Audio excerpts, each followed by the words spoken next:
Oh, hey! What's up, gentlemen and ladies? Happy Soldiers Day to Brazil. Don't mind me, I was just having some delicious pizza right now.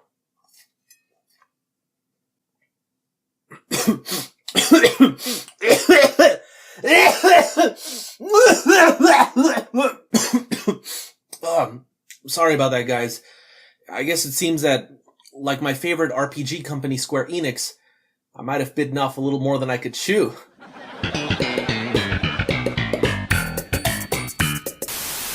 To tell this story right, we have to go all the way back to when it first started. That's right, guys, 2006, basically BC, am I right? It's E3 season, and Square Enix was ready to hold their press conference to announce the next big installment in the Final Fantasy series. Enter the Fabula Nova Crystallis project, a new sub-series that Square Enix made centered around 13. You have the actual mainline Final Fantasy 13, the mobile spin-off Final Fantasy Agito 13, and the game that we're going to be focusing on today, Final Fantasy Versus 13. Versus was, even at the time, very intriguing to fans, to some more than the actual Final Fantasy 13. Keep in mind that this was before the stigma for both games, actually. We had never seen a gritty, bloody, M-rated Final Fantasy before. It was hinting at deep psychological themes, pulling quotes from dark Shakespearean tragedies, all played to a somber Latin aria, and it was being directed by none other than Tetsuya Nomura, who was fresh off his work on Kingdom Hearts 2, to this day still considered to be one of the best action RPGs of all time. So it's really not hard to see why so many fans immediately latched onto this project, and the more we saw, the more intrigued we got. More trailers showed more and more characters, more plot elements, more dark themes, more of the story, and Versus was truly shaping up to be one of the most original Final Fantasy games that we had seen in decades. The culmination of this was... wait... E3 2013? That's 7 years after the game was announced! What? Okay, the story of Final Fantasy XIII and Square Enix's struggle to make a decent game engine is way too long to get into right now, but the TLDR version is that they really underestimated how much work they'd need to put into 13 and ended up taking away Nomura's team from Versus and putting them on the FF13 team to make up for lost time. In the meantime, Nomura got busy working on like a kajillion Kingdom Hearts spin-offs for handhelds. Yeah, I called them spin-offs, fight me. And Versus 13 really seemed like vaporware for quite a few years at that point. In fact, there was even some rumors circulating that the game was officially cancelled, but things were about to change at E3 of that year. Not only was Final Fantasy Versus 13 brought back after years of nothing being shown off for it, but it was officially renamed Final Fantasy 15, making it a full-on main entry in the series. But why? Well, okay, the Fabula Nova Crystallis and mythos aside, the low-key reason Square Enix wanted to do this entire FNC project was to be able to attach a Roman numeral to 2 spin-offs because it makes them look a whole heck of a lot more legit than if they just have some random subtitle. However, Final Fantasy XIII came out to, let's say, less than stellar reviews, and after this, Square Enix realized that the number 13 might actually hurt these 2 games more so than actually help them, so they changed Agito 13 into Type 0 and Versus 13 into Final Fantasy 15. And in many ways, Final Fantasy 15's change of direction started here, as fan backlash to Final Fantasy 13 really shaped and molded what FF15 would eventually become. While Final Fantasy 13 was a very linear, turn-based RPG that focused a lot on its world and lore, Final Fantasy XV was an open-world action RPG that had a simple story and was more character-focused than anything else. This, in case you're wondering, is the reason for the original name of Final Fantasy Versus 13. It's literally like the opposite of versus or against 13. And the trailer shown off for this game at the event did nothing but hype up fans even more. We got introduced to even more characters. We saw a giant boss fight against Leviathan, a massive set piece spanning the entire main city as it was being invaded, and the game was being moved to the brand new, still yet to be released at the time, PlayStation 4, which could surely handle all of the action going on in that trailer with its next-gen power, right? Right? We'll get back to that. But before we move too far away from E3 2013, we can't ignore the fact that this was also the year Kingdom Hearts 3 was finally announced after years of nothing but spin-offs. Yeah, I just called them spin-offs again. What are you gonna do about it? However, we all know that Nomura is kind of the Kingdom Hearts guy. Is he really gonna be working on both that and 15 at the same time? Well, no, actually. At around that same time, Final Fantasy Type 0 director Hajime Tabata was brought on board for the project, and his team was the new FF15 team because Nomura's was still busy making some sequels for Final Fantasy XIII or something. And it's around this time when Tabata started to realize just how little progress had actually been done for this game. See, Nomura is the type of person to come up with cool stuff first, and then just figure it out later. And if you need any proof of this, then look no further than the secret ending of Kingdom Hearts 2 Final Mix. It's like the most hype, over-the-top, badass, crazy anime fight scene that you have ever seen in your life. It's got all these mysteries like, oh, what are Sora, Riku, and Mickey's Keyblades doing there? Where did all those other Keyblades come from? Who are these people? How is Xehanort related to all of this? Why do these guys look so badass? Why does Keyblade surfing exist, and how can I learn how to do it? Why does that one guy look like he's wearing Riku's armor from Kingdom Hearts 1? Why did that guy's eyes turn yellow? What is Roxas doing here? Oh my god! It's a teaser for Birth by Sleep? Oh my, I cannot wait for what the hell is this? Wait. So Xehanort wasn't actually Xehanort, he was an old man that possessed a younger guy, and then he became Xehanort, and then that guy became the two villains from Kingdom Hearts 1 and 2, and the guy who was Roxas wasn't actually Roxas, it was another guy whose soul was connected to Sora because he got into a coma, and then when Roxas was born, he was using his body, I think, and they retconned Sora's Keyblade being there, and they didn't explain just about anything about that place with all the Keyblades. You honestly call this gameplay right here? This is one of the worst designed bosses that I've ever fought in my life, and I've played Devil May Cry 2. So let's just say that Nomura is no stranger to this style of writing, and when Tabata came into the project, he realized how much of a mess it really was. Nomura actually revealed in interviews that the gameplay that we had seen during those Versus 13 trailers was all purely conceptual, and Tabata later explained how Versus 13's story was less so a story and more so a bunch of loose ideas and themes that vaguely tied together. But by that point, it was too late to completely change the direction of the game. I mean, after all, they had already shown it off to millions of people for the better part of 7 years, and they were all really excited to get to play what they saw during those trailers, even if what they saw during those trailers wasn't real. This wasn't really helped by the fact that right after this, Nomura was taken off working on 15 to focus on Kingdom Hearts 3 and a remake of a smaller retro title that Square published back in the day that you might have heard of called Final Fantasy VII. And homeboy Tabata was left to work on 15 all on his own. This, ladies and gentlemen, was the turning point for Final Fantasy XV. See, Nomura being the grand mastermind that he is, that sarcasm is just overflowing, isn't it? Had actually already planned sequels for Final Fantasy XV, basically assuming that the game would be a success, but under Tabata, this wasn't gonna fly. But that's not to say that they weren't gonna milk every last cent out of Final Fantasy XV, oh god, no. At around this time, development on a full feature-length, high-budget CGI film for Final Fantasy XV began, and it was gonna take place during that opening invasion that they showed off no less than 50 times during the trailers. That's right, you know, that key moment that the entirety of the older Versus trailers took place during? They're gonna cut that out of the game and put it in a film instead because, well, they had already shown it off and they needed to have it exist somehow, right? So if you can't include it in the game, just make it into a film. I'm sure that nobody will even notice that your inciting incident was just not in the game's story. But that wasn't it. See, up until then, 15's story, like I mentioned previously, was just a bunch of vague clips, concepts, and ideas that were loosely connected, and in Tabata's own words, no finalized and comprehensive story existed for the game at that point, so many changes had to be made. Here's what he had to say about the development of FF15.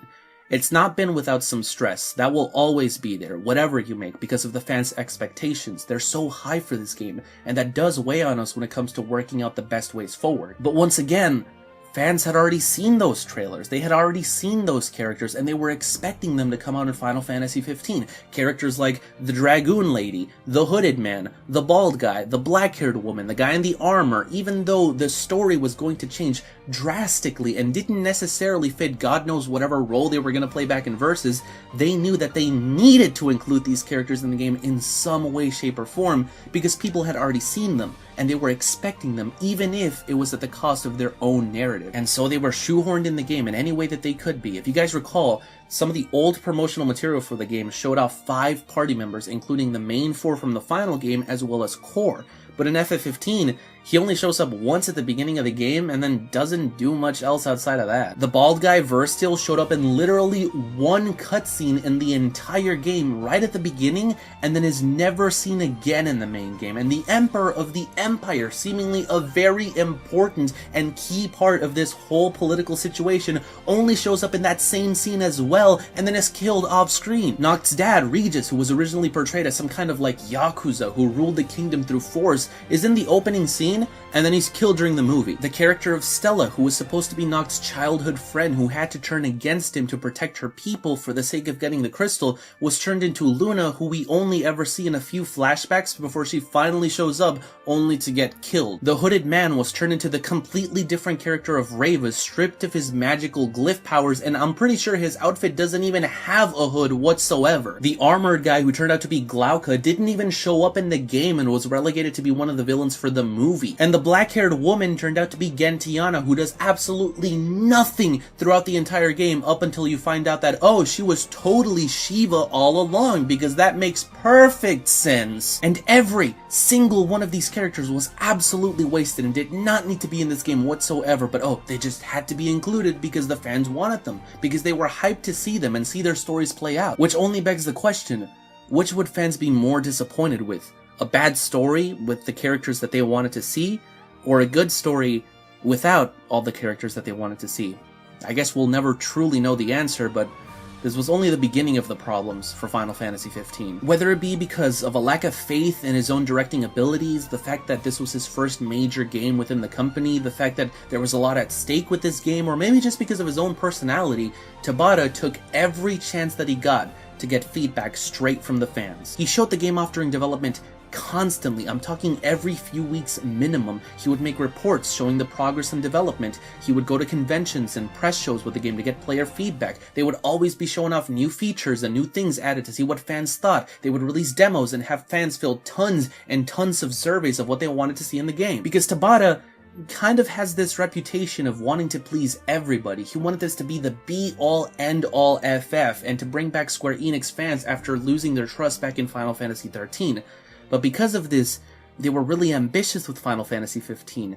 But as I'm sure all you know, try to please everybody, and you'll end up pleasing, well, nobody. If we take a look at a couple other games, we'll start to understand what I mean by this. Let's see some games that are generally considered to be great from this generation as examples of what I mean. The Legend of Zelda Breath of the Wild has probably one of the best open worlds of any game ever designed. You can truly get lost in just how much there is to do in this game, and it's really up to you how you want to play it in every sense of the word. However, the game's story is a bit on the weaker side, even by Zelda's standards, and while the game does look absolutely gorgeous, it's not winning any awards for hyper-realistic graphics anytime soon. At the same time though, The Last of Us has amazing graphics and a story that fans remember as one of the best in recent video game history. Naughty Dog holds the gold standard for graphics in video games currently, games often being compared to their latest game, Uncharted 4. And their games receive more 10 out of 10s than you can even count, but the gameplay on their games is a bit on the average side. Don't get me wrong, their games are fun to play, especially with the great set pieces and fights that they have, but they can be a bit linear, and combat is your standard third-person shooter spiel. Nothing really too revolutionary here. Now, when we compare that with, say, Bayonetta, for example, that game has some of the most precise and stylish combat that we have seen in years. The game is all about looking awesome, and fans of the hack-and-slash genre absolutely ate it up. Yeah, Bayonetta was linear, didn't have the world's most amazing story, and the graphics were okay, but nobody cared about that because they got exactly what they wanted with this game, a true action game. The reason these games were able to be so successful is because they chose what they wanted to be good at and they perfected those things.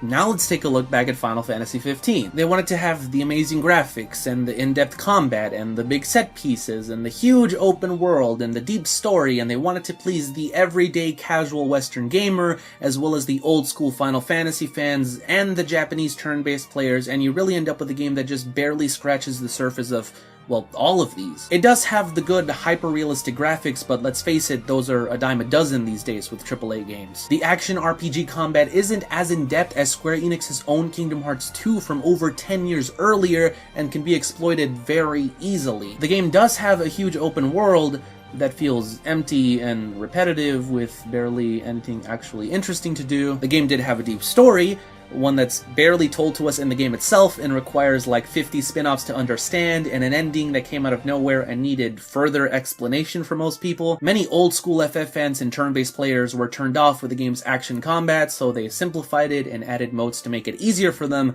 But because of this, fans of action-heavy games found it very basic and easy, and it didn't require much thought, so a lot of people just kind of assumed that Final Fantasy XV was incomplete. I mean, the empty open world, the bare-bones story, the basic and simple combat, it's honestly not hard to see why people would feel this way, and this wasn't helped by the fact that Tabata, being Tabata, kept releasing more and more content even after the game had already come out based on fan requests to try and please everybody once again. Even 1 year after the game released, Tabata was saying this kind of stuff in interviews, quote, "When those fans who were complaining about the story from the earlier days are now completely satisfied with the overall experience, that's the moment when we can say as a team that we're pleased with what we did for Final Fantasy XV. But here's the thing, Tabata.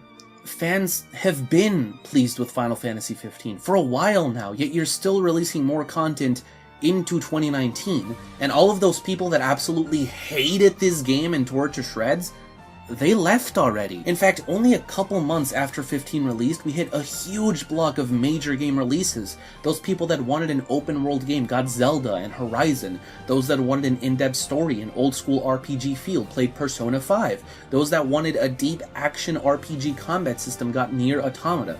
They're not coming back to Final Fantasy XV, so who's all this stuff for? You know, during the development of this game, Tabata often compared 15 to The Witcher 3, saying that he told his staff to play the game to get an idea of what he wanted them to go for with FF15.